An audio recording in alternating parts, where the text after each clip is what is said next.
నమస్కారం, welcome to our channel. నేను సహస్ర. ఈ మధ్యకాలంలో పెళ్ళిళ్ళ కన్నా డివోర్స్లు ఎక్కువవుతున్నాయని అంటే అతిశక్తి కాదు.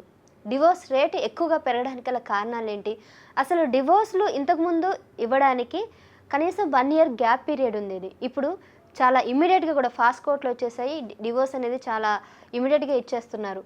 అయితే ఇప్పుడు డివోర్స్ తీసుకోవడానికి అసలు ఏంటి కారణాలు, ఏ కారణాలను పరిగణలోకి తీసుకొని కోర్టు కూడా డివోర్స్ ఇస్తున్నాయి, ఇవన్నీ కూడా మనం మాట్లాడదాం.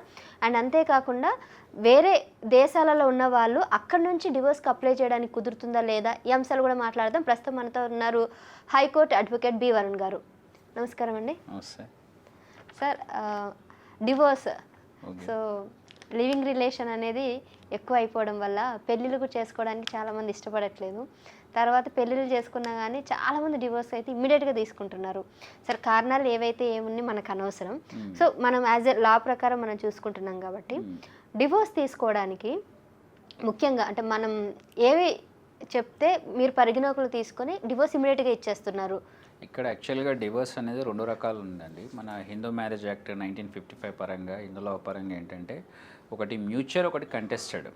మ్యూచువల్ అంటే ఇద్దరికీ ఉంటుంది డివోర్స్ తీసుకోవాలని, అది 13B సెక్షన్ పరంగా వస్తుంది. అలాగే కంటెస్టెడ్ వచ్చేసి 13(1)(1) దాంట్లో ఒకరికి ఉండి ఒకరికి ఉండదు ఈ డివోర్స్ ఇవ్వాలని చెప్పేసి. అయితే రీసెంట్గా మనకు సుప్రీంకోర్టు జడ్జిమెంట్ ఏదైతే వచ్చిందో, కూలింగ్ ఆఫ్ పీరియడ్ అవసరం లేదు, 1 ఇయర్ జ్యుడిషియల్ సపరేషన్ కూడా అవసరం లేదు, okay you can go for divorce అనేది మెయిన్గా ఈ మ్యూచువల్ వాటికే వర్తిస్తుంది అది. ఓకే, ఎందుకంటే ఇద్దరికి లేదు. కానీ చాలా చోట్ల మేమేం చూస్తున్నాం అంటే ఈ కల్పతరువు కోర్టు ఏదైతే మనకు ఉందో చెత్తాబజార్లో ఫ్యామిలీ కోర్టులో, ఇక్కడ చాలా కేసెస్ కూడా ఏవైతే డివోర్స్కి వస్తుందో అది మ్యూచువల్గానే వస్తుంది. ఎందుకంటే ఈ కోర్టుల చుట్టూ తిరగటము, వాయిదాలు ఇవన్నీ పట్టడం, ఇయర్స్ కూడా ఎందుకని చెప్పేసి ఇద్దరు పక్షాలు కూడా ఏం చేస్తున్నారు, పెద్దవాళ్ళంతా కూడా ఏమైతే ఇవ్వాలో అది పెట్టుబోతలు మొదటి నుంచి తీసుకుంటే అవన్నీ అవుట్ సైడ్ ద కోర్టే వాళ్ళు మాట్లాడేసుకొని జస్ట్ ఫర్ లీగల్ ఆస్పెక్ట్ కోసం మ్యూచువల్గా వచ్చేసేసి ఒక అపియరెన్స్ ఒక హియరింగ్లో వచ్చేస్తుంది కదా అన్న ఉద్దేశంతో వస్తున్నారు కోర్టుకి. సో ఎక్కువ మ్యూచువల్గానే జరుగుతుంది అవన్నీ.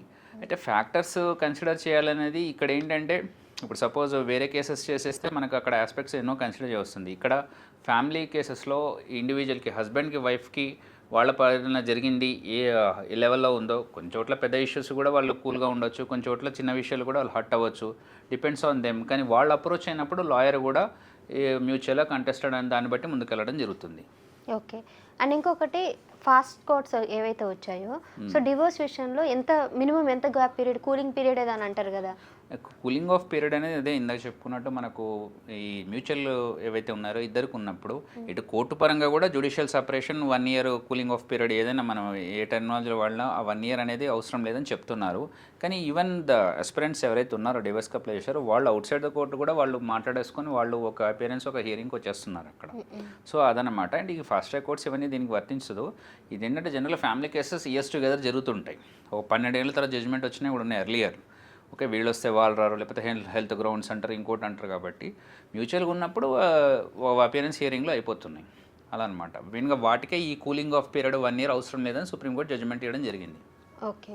అండ్ ఇంకొకటి, ఒకవేళ మనం కనుక డివోర్స్ తీసుకున్న తర్వాత సో వాళ్ళకి ఎట్లా అంటే ఇంకా పర్మనెంట్ ఇంకా మళ్ళీ కలిసే ఛాన్సెస్ లేవు, అంతే కదా? మళ్ళీ వాళ్ళు కలవాలి అని అనుకుంటే మళ్ళీ కోర్టు ద్వారా కలవచ్చా, లేదంటే ఎట్లా ఉంటుంది? జనరల్గా ఇట్లాంటి వాటికి మళ్ళీ కోర్టు ఎవరు ఎంటర్టైన్ చేయడానికి లేదు. ఎందుకంటే ఇప్పుడు లా అనేది డైలీ ఒక యాక్ట్ వస్తుండొచ్చు. విషయం ఏంటంటే వాళ్ళు ఏదన్నా వాళ్ళు రియల్గా డివోర్స్ తీసుకుంటున్నారా ఏంటి, హౌ గ్రావిటీ, జనరల్గా చిన్న చిన్న విషయాలకు ఎవరు రారు. ఒకప్పుడు ఏంటంటే ఏదైనా అఫేర్స్ ఉన్న విషయంలో, లేకపోతే ఇది పిల్లలకి పనికిరారు, ఇంపార్టెన్స్ ఏదైనా ఉంటేనో ఇంకోటి ఉంటేనో డివోర్స్కి వెళ్ళేవారు. డివోర్స్ చాలా ముందటి నుంచి కూడా ఉంది. కానీ ఈ మధ్య నవెందన్ రీజన్స్కి కూడా వస్తున్నారు. సో అది వాళ్ళు అంత క్లియర్గా తెలుసుకొని వాళ్ళకు వాళ్ళు డివోర్స్ తీసుకుంటేనే అది వేరే సంగతి. తర్వాత లాయర్ దానికి తగ్గట్టు న్యాయం చేయగలుగుతాడు. మళ్ళీ మేము కలుస్తామంటే it's up to them. Court won't entertain, ఎందుకంటే కోర్టులో పెండింగ్ కేసెస్ చాలా ఉన్నాయి, ఈవెన్ సుప్రీంకోర్టులో కూడా. సో ఈ ప్రతి ఫ్యామిలీ మ్యాటర్ని వాళ్ళు ఎంటర్టైన్ చేయాల్సిన అవసరం లేదు. సో వాళ్ళు ఒకసారి ఇచ్చేసారు, నాకు తెలిసి కోర్టు కూడా అలానే చెప్తుంది. ఎందుకంటే మళ్ళీ మ్యారేజ్ చేసుకొని మళ్ళీ వద్దనుకుంటావా? వాట్ ఈస్ యువర్, నీ స్టాండ్ పైన నీకే గట్టిగా లేనప్పుడు కోర్టు ఎంతవరకు న్యాయం చేయగలుగుతుంది? ఎగ్జాక్ట్లీ. అండ్ ఫారెన్లో ఉన్న వాళ్ళ పరిస్థితి ఎలా అండి? అక్కడ వాళ్ళ చట్ట ప్రకారమే వాళ్ళు డివోర్స్ అప్లై చేయాలా, లేకపోతే ఇండియన్ లా ప్రకారం ఇక్కడ నుంచి డివోర్స్ అప్లై చేయడానికి ఉంటుందా? ఎప్పుడైనా కాజ్ ఆఫ్ యాక్షన్ అనేది ఇంపార్టెంట్ అండి. జ్యూరిస్డిక్షన్ ఎక్కడ జరిగింది. ఇప్పుడు మనకు మలక్పేటలో వాళ్ళు ఒక కపుల్కి మ్యారేజ్ అయింది, అక్కడ ఇష్యూ జరిగింది, వాళ్ళిద్దరి పక్ష అది కూడా చాలా ఇయర్స్ నుంచి ఏదో ఇష్యూస్ జరుగుతున్నాయి, కొంచెం పెద్ద స్థాయిలోనే ఉన్నాయి. అది ఇంకా టాలరేట్ చేయలేని పరిస్థితిలో వాళ్ళు మ్యూచువల్గాను కంటెస్టెడ్ను డివోర్స్ తీసుకుందామంటే ఆ లోకల్ ఏ కోర్ట్, సపోజ్ ఆ ఏరియా నాకు తెలిసి రంగారెడ్డి కోర్ట్, ఎల్బీ నగర్ కోర్టుకే వస్తుంది. ఆ జ్యూరిస్డిక్షన్ అక్కడ కాజ్ ఆఫ్ యాక్షన్ ఎక్కడ జరిగిందో ఆ జ్యూరిస్డిక్షన్ ఆ డిస్ట్రిక్ట్ కోర్టులో వస్తుంది ఫస్ట్. అది తర్వాత ఇలాంటి పరిస్థితుల్లో ఎవరైనా జాబ్ మీద ఇంకో దాని మీద యూఎస్ వెళ్ళి అక్కడ ప్రాజెక్ట్స్ పైన ఒక 3 years ఉండాలి, 2 years ఉండాలి, అట్లా ఉన్నా కూడా జనరల్గా ఏం చేస్తున్నారు, క్రాస్ ఎగ్జామినేషన్ కూడా ఆన్లైన్ క్రాస్ ఎగ్జామినేషన్ కూడా చేస్తున్నారు.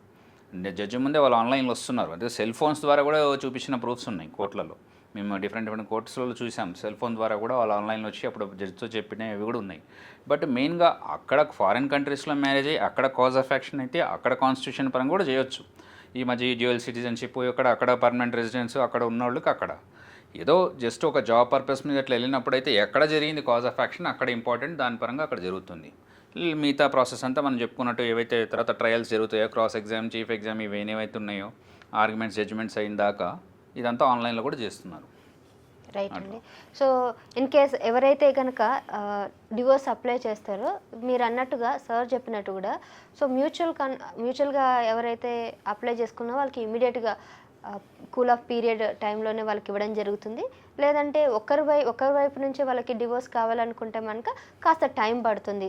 పూర్వపరాలు అన్నీ కూడా పరిశీలించి వీళ్ళ డిమాండ్స్ వాళ్ళ డిమాండ్స్ అన్నీ చూసి ఆ తర్వాత వాళ్ళు కోర్టు నుంచి వాళ్ళు జడ్జిమెంట్ తీసుకునే ఛాన్సెస్ అయితే ఉన్నాయి. Thank you sir. ఏంటి అలాగే నిలిచిపోయావు?